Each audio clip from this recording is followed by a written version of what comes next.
ফিমা আনফাকা। বান্দারে, তোমারে আমি দুনিয়াতে ধন দৌলত দিয়েছি, টাকা পয়সা দিয়েছি, এই টাকা পয়সা তুমি কোন পথে রুজি করেছো? আমি না ইকতাসাবা, এবং কোন পথে এটাকে তুমি উপার্জন করেছো, আর কোন পথে এটাকে তুমি খরচ করেছো, ব্যয় করেছো। কয়টা প্রশ্ন গেল? চারটা প্রশ্ন গেল। একটা হলো কোন পথে উপার্জন করেছো, আর 4 নাম্বারটা হলো কি কোন পথে এটাকে ব্যয় করেছো, খরচ করেছো। ওয়ান জিসমিহি ফিমা আবলা। পঞ্চম নাম্বার প্রশ্ন হলো তোমারে আমি সুন্দর একটা বডি দিয়েছি, মাথা থেকে পা পর্যন্ত। লাকাদ খালাকনাল ইনসানা ফি আহসানি তাকওয়িম। এত সুন্দর একটা বডি আমি তোমারে দিয়েছি। আল্লাহ পাক বলেন মানুষকে আমি সবচাইতে সুন্দর আকৃতি দিয়ে সৃষ্টি করেছি।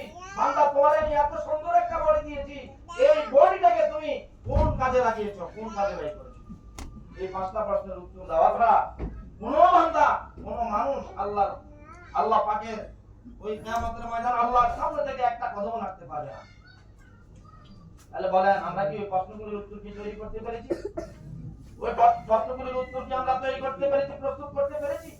আমরা কি আমাদের জীবনটাকে, আমাদের জিন্দেগি